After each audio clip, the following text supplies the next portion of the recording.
اعوذ باللہ من الشیطان الرجیم، بسم اللہ الرحمن الرحیم۔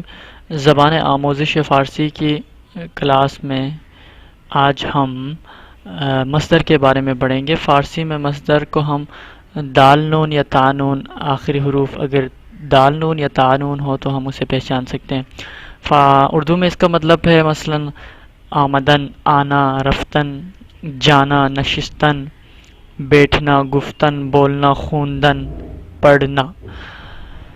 آخر میں دال نون یا تا نون آیا ہے تو اسے ہم مصدر کہیں گے فارسی میں۔ اسی سے ہی آگے ہم فعل ماضی، فعل حال، امر، نہیں، سارا ہم اسی سے بنائیں گے مستقبل کے جملے۔ آمدن کا مطلب آنا ہو گیا، رفتن جانا، نشستن بیٹھنا، اسی طرح گفتن کا مطلب ہے بولنا، خوندن پڑھنا۔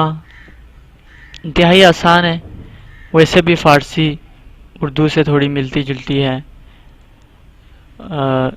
الفاظ سارے اردو میں شامل ہے فارسی کے، تو ہمارے لیے تو آسانی ہے فارسی سیکھنا، کوئی مشکل بات نہیں ہے۔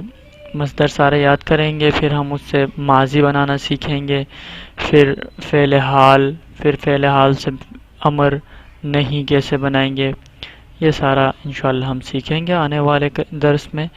اللہ حافظ۔